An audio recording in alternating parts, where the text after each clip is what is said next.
Scott Brown here, and today's exciting video actually reminded me of what it was like to run my first job. So towards the end of it, I want to talk a bit about that. In the meantime,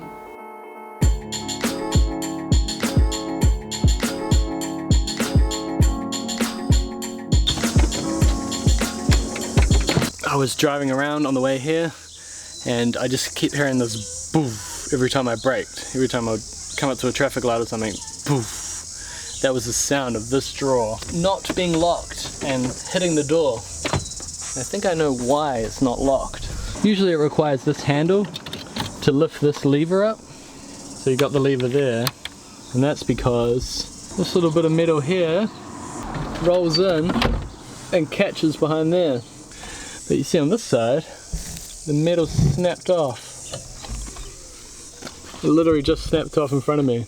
And this one must have already been snapped off for a while. It was actually the acceleration that does it, not the braking. I gotta come up with a new way to lock it. Anyway, that's a problem for later. This morning we're looking at a new job that could be starting very soon. Alright, it's difficult to see with the sun where it is right now, but basically this is what we're gonna make this house look like. You see that there? That middle part there where the roof's lower, that middle part isn't there right now. It's currently like a flat roof, you know, with a slight incline to get the water off. See? Flat roof. We want to raise the pitch and have a bit more room in there.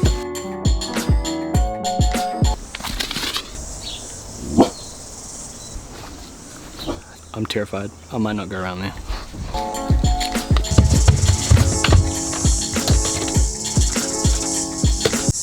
There is a way we can see it.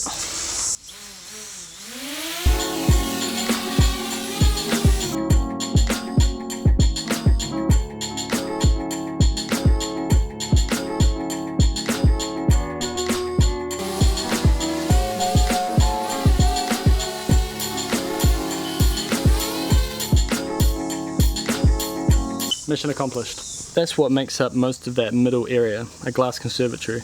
And it's on a floor that's pretty knackered, so we have to replace that. So there's a lot of removing before we start doing anything.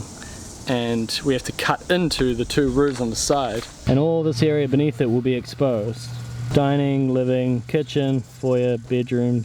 So I've got a guy coming this morning, he's due around about now. And he does shrink wrap and scaffolding, so we might get a big tent put over the whole thing. We can remove whatever we need to remove without worrying about the weather.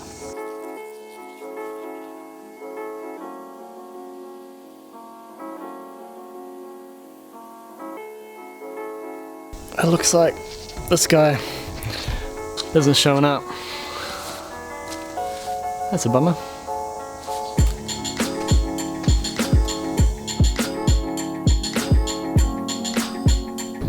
That's a bummer that guy didn't show up, but at least I got to introduce you guys to a job that we may be starting in the very near future. Maybe starting. I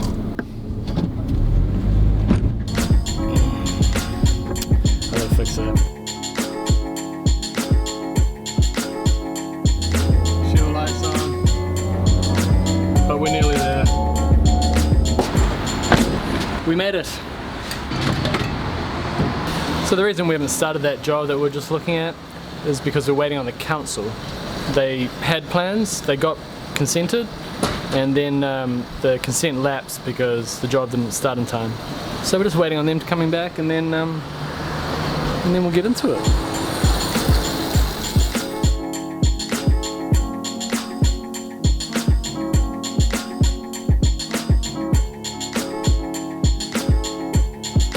Right, hinges for a door.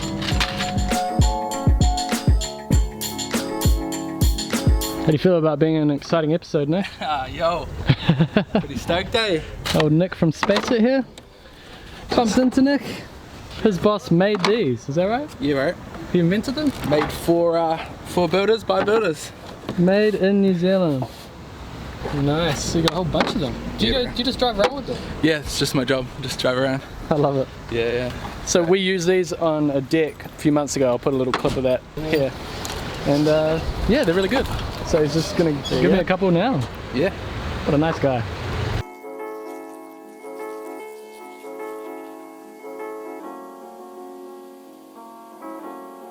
So yeah, I literally just bumped into him in the middle of Bunnings there while I'm buying my hinges. Nice guy. Okay. The guy who was meant to meet me just called me. He's there now, so I'm just gonna send him a copy of the plans, highlight the area where he needs to put the roof, and hopefully he can quote from that.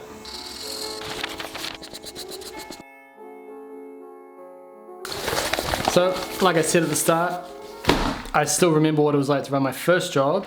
Looking back, it was a pretty damn hard one to start on.